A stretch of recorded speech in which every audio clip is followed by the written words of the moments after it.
Debati mes Gjestit dhe Olës ndizet papritur, duke shkaktuar një atmosferë të tensionuar në shtëpinë e Big Brother. Gjesti, i nervozuar nga sjellja e Olës, nuk përmbahet dhe i drejtohet asaj me ton të ashpër, duke e akuzuar se ajo nuk bën gjë tjetër veç se provokon. Ti je një provokatore e vërtetë. Nuk bën asgjë tjetër, vetëm futesh mes njerëzve dhe ngatëron dynjan. Mos kujto se nuk e kam kuptuar lojën tënde, se unë s'jam budalla si të tjerët. I thot ai, duke tundur kokën me nerva. Ola, e cila nuk e pranon këtë akuzë, e kundërshton menjëherë, duke mos lejuar që Gjesti ta ul me fjalët e tij. Po ti kush je që të më gjykosh mua? Kujton se je më i zgjuar i këtu? Ti je ai që luan me njerëzit dhe mëson të tjerët si të sillen. Hipokrit. Ja kthen ajo, duke ngritur zërin. Situata përshkallëzohet dhe banorët e tjerë afrohen për të parë çfarë po ndodh. Gjesti, ende i irrituar, vazhdon. Unë të paktën jam i drejt për drejt, nuk sillem si dy fytyrësh. Ti vetëm bën sikur je e mirë, por në të vërtetë je manipuluese dhe provokon qëllimisht.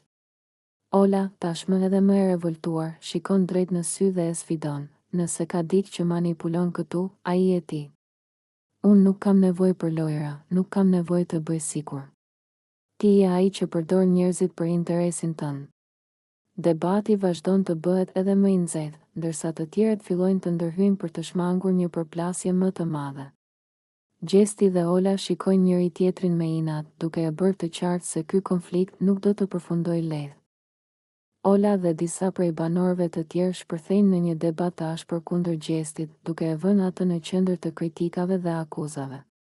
Të acaruar nga sjellja dhe veprimet e tij, ata e sulmojnë me fjalë, duke i bërë të qartë se nuk e shohin si një person të denjë për të qëndruar më gjatë në shtëpi. Ti je një njeri shumë i keq, Gjesti. Nuk ke fare ndjenja, nuk e di si arrin të sillesh kështu me njerëzit, i thot Ola, me një ton të lartë dhe plot nerva. Banorët e tjerë e mbështesin atë, duke tundur kokën dhe duke i hedhur vështrime përçmuese Gjestit, i cili fillimisht përpiqet të ruajë qetësinë, por duket qartë që situata po bëhet e papërballueshme për të. Nuk meriton asgjë. Je thjesht një manipulues, një lojtar i paskrupull që vetëm mendon si të përfitojë nga të tjerët, thot një tjetër banor, duke i drejtuar një shikim të ftohtë. Gjesti ngre vetullat dhe qesh me ironi, por brenda tij dallohet një lloj tensioni. Kush jeni ju të më gjykoni? Sikur të ishit ju më të mirët këtu brenda. Të gjithë luani lojën tuaj, por unë të paktën nuk e fsheh. Kjo deklarat i acaron edhe më shumë banorët. Ola, duke mos e përmbajtur dot veten, afrohet edhe më shumë dhe i thot me përçmim, ti nuk ke respekt për askënd. Ti përdor njerëzit, krijon drama, dhe pastaj sillet sikur nuk ke faj. Ne të gjithë e kemi kuptuar lojën tënde. Tensioni rritet, banorët flasin njëri mbi tjetrin dhe Gjesti, edhe pse përpiqet të duket i ftohtë, duket se është i goditur nga sulmet. Ai shikon përreth, sikur kërkon një aleat, por këtë herë duket se të gjithë janë kundër tij. Gjesti dhe Gerta përfshihen në një debat të ashpër, ku tensioni mes tyre rritet nga momenti në moment. Gjesti, me ton ironik dhe të ashpër, i drejtohet Gertës, duke akuzuar se ajo nuk ka guxim të marrë vendime dhe se është gjithmonë e pavendosur në lojën e saj. Ti s'ke guxim për asgjë, Gerta.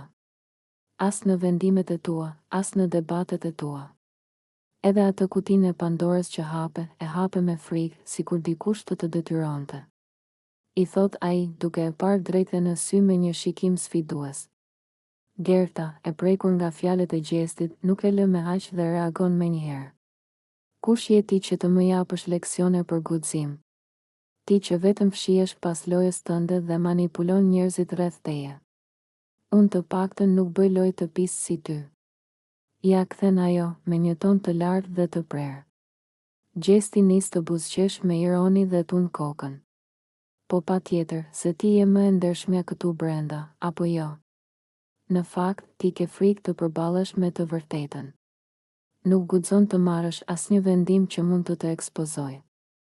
Unë të paktën e them troç çdo gjë.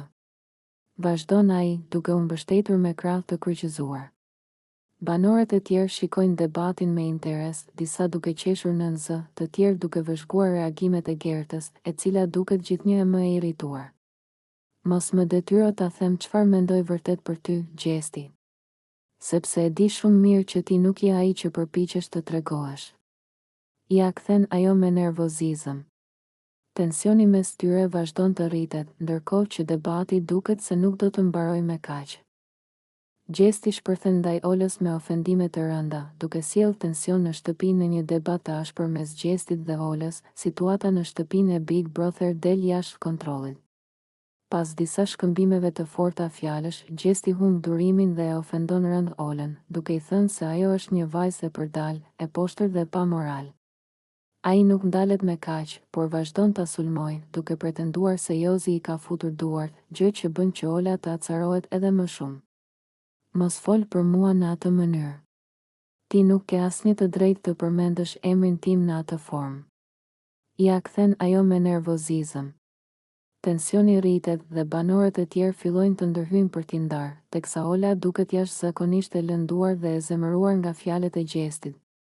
Rozana dhe Valbona i vinë në mbrojtje, duke e qortuar Gjestin për sjelljen e tij, ndërsa Jozi përpiqet të qetësojë situatën, por pa shumë sukses. Debati vazhdon për disa minuta, me Gjestin që vazhdon të ironizojë dhe të tallet, ndërsa Ola, tashmë me zë të dridhur nga zemërimi, i thotë: "Ti nuk je askush që të më gjykosh mua. Kujdes me fjalët se ke kaluar çdo limit." Situata duket se ka krijuar një ndarje të madhe mes banorëve, duke bërë që shumë prej tyre të marrin anë në këtë konflikt. A do të ketë pasoja për Gjestin pas kësaj sjelljeje? A do të përshkallëzohet më tej situata? Në shtëpinë e Big Brother asgjë nuk mbetet pa pasoja. Gerta dhe Rozana përfshihen në një debat të ashpër, ku tensioni mes tyre arrin kulmin. Prej kohësh, marrëdhënia mes tyre ka qenë e ftohtë, por këtë herë gjërat dalin jashtë kontrollit dhe debati kthehet në një përplasje të fortë verbale. E acaruar dhe me një ton të ashpër, Gerta i drejtohet Rozanës me fjalë të rënda, duke e sulmuar pa mëshirë: "Ti je njeriu më i poshtër dhe më i keq që kam njohur ndonjëherë. Je e shtirur, manipulatore dhe e pabes. Nuk di të bësh asgjë tjetër përveç se të futesh në punët e të tjerëve dhe të luash viktimën. Kujton se je më e zgjuara këtu, por në fakt je vetëm një intrigante që luan lojë të ndyrë." Por Gerta nuk ndalet me kaq. Me ironi dhe përçmim, ajo vazhdon: "Ti flet shumë, po ndoshta është më mirë ta mbash topin te goja e të mbyllësh gojën një herë e mirë. Boll e ndyve këtë shtëpi me lojrat e tua të pista." Rozana, e kapur në befasi nga fjalët e Gertës, nuk e lë me kaq. Me nervozizëm, ajo përgatitet për t'u kundërpërgjigjur, ndërsa banorët e tjerë shikojnë të tronditur përplasjen mes tyre. Situata rrezikon të dalë jashtë kontrollit. Debati mes Rozanës dhe Gertës përshkallëzohet me tone të larta dhe tension të madh. Të dyja janë të revoltuara dhe nuk kursejnë asnjë fjalë për njëra tjetrën. Situata bëhet gjithnjë më e nxehtë, ndërsa të tjerët në shtëpi shikojnë të habitur se si përplasja mes tyre po del jashtë kontrollit. Rozana, e irrituar nga fjalët e Gertës, e shikon drejt në sy dhe me një ton kërcënues i thotë: "Ik andej, mos më fol mua kështu, se të marr zvarr. Ti mendon se mund të më flasësh si të duash? As mos e provo, se s'jam unë ajo që duron budallallçet e tua." Zëri i saj kumbon në dhomë dhe fytyra i skuqet nga zemërimi. Ajo shtrëngon grushtat dhe duket se është gati të shpërthejë edhe më shumë. Gerta, e cila nuk është mësuar të tërhiqet, i kthehet me një buzëqeshje ironike: "Hëmoj, çfarë do bësh? Ti vetëm fjalë ke, por unë s'kam frikë nga ty. Bën sikur je e fortë, por në fund të ditës je vetëm një aktore e keqe që s'di të luaj as lojën e vet." Debati vazhdon të nxehet, ndërsa banorët e tjerë afrohen për t'i ndarë, duke u përpjekur të qetësojnë situatën. Rozana, ende e inatosur, largohet me nerva, duke folur me vete, ndërsa Gerta tund kokën me përçmim, duke mos e fshehur as pak pa kënaqësinë e saj. Tensioni mes tyre sa vjen e shtohet dhe duket se ky konflikt nuk do të mbarojë këtu. Një debat i ashpër mes Olës dhe Gjestit, tensionet arrin kulmin në shtëpinë e Big Brother, tensionet mes banorëve vazhdojnë të rriten dhe këtë herë, një debat i ashpër shpërthen mes Olës dhe Gjestit. Të dy kanë pasur përplasje të mëparshme, por kësaj here, situata duket se po del jashtë kontrollit. Gjesti, i njohur për mënyrën e tij provokuese dhe për tendencën për të ngacmuar banorët me batuta ironike, duket se ka arritur pikën ku Ola nuk duron më. Ajo e shikon me nervozizëm dhe, pa u përmbajtur, fillon ta kundërshtoj me tone të larta. Ti nuk je asgjë tjetër veç se një budalla, një manjak dhe një njeri i poshtër. Shpërthen ajo, duke e shikuar drejt në sy me një shprehje të mbushur me shgënjim dhe mëllef. Gjesti qesht me ironi, si për të treguar se fjalët e saj nuk po e prekin, por kjo vetëm e acaron më shumë Olën. Pse je kaq e revoltuar? Mos vallë të ka mbetur qefi që nuk të vë më në qendër të vëmendjes. Ja kthen ai me një ton sfidues, duke e provokuar edhe më tej.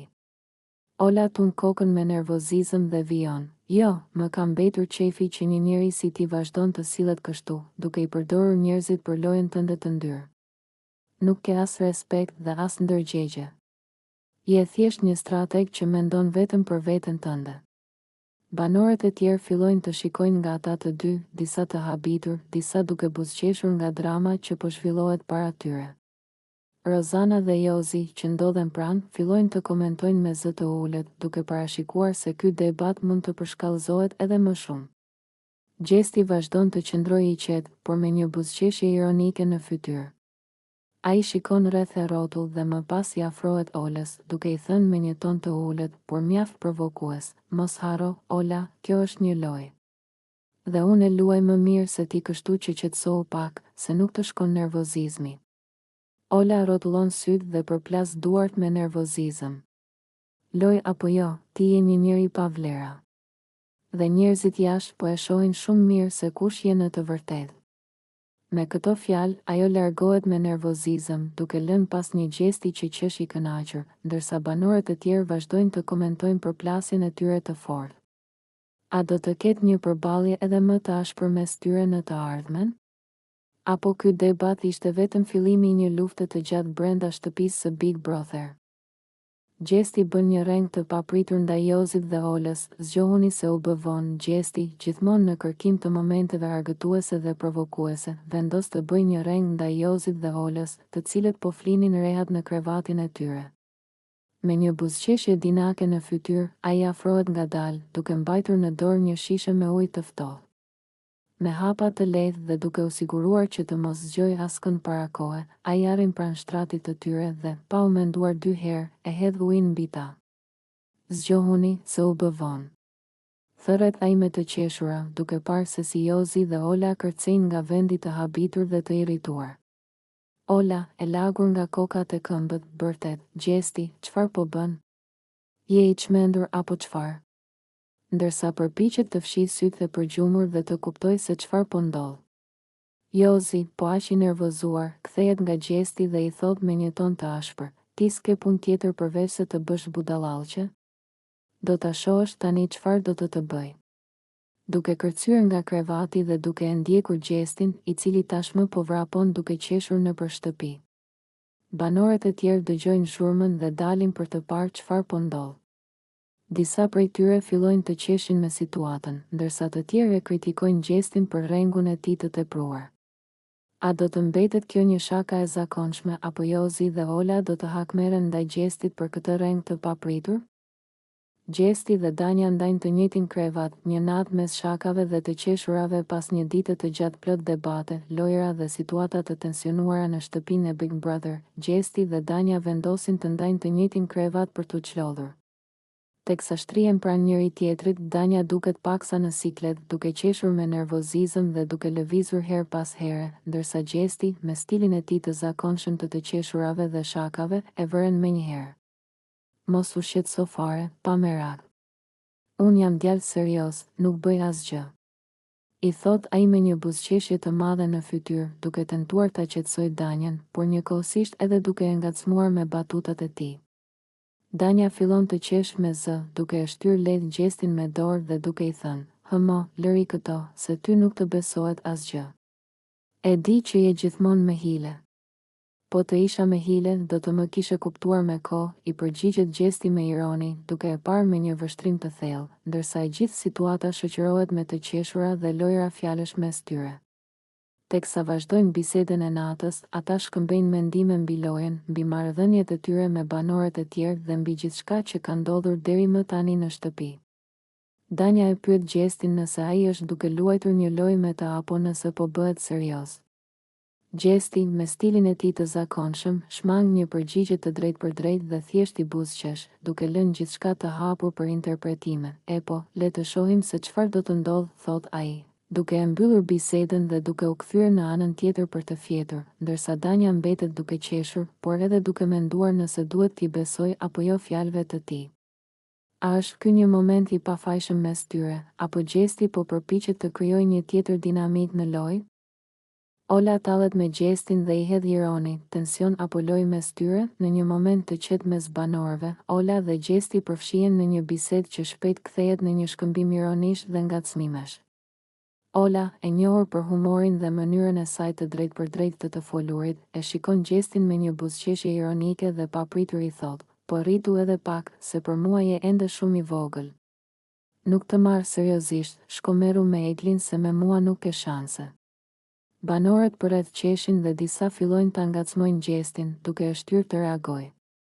Gjesti, i cili nuk e lë veten pas në debat, buzëqesh me ironi dhe i përgjigjet, do me thënë pas kam nevojë të rritem për ty? Pse, moj Ola, ke frikë mos të pëlqej unë? Apo thjesht po mundohesh të më bësh xheloz? Ola qesh me ironi dhe tund kokën, xheloz? Me ty? Jo more jo, ti je akoma fëmijë për mua, nuk më mban dot. Ndaj shko më mirë te Egli, se ndoshta ajo të duron. Të gjithë banorët shpërthejnë në të qeshura, ndërsa Gjesti tund kokën me një shprehje të sikletshme në fytyrë. A ishte kjo thjesht një batutë e rastësishme, apo Ola apo e vë Gjestin në lojë me qëllim? Debati mes tyre vazhdon edhe më tej, me Gjestin që përpiqet t'i kthejë batutat Oles, ndërkohë që banorët i shikojnë me kurreshtje. A do të përshkallëzohet ky debat në diçka më serioze, apo është thjesht një lojë mes tyre?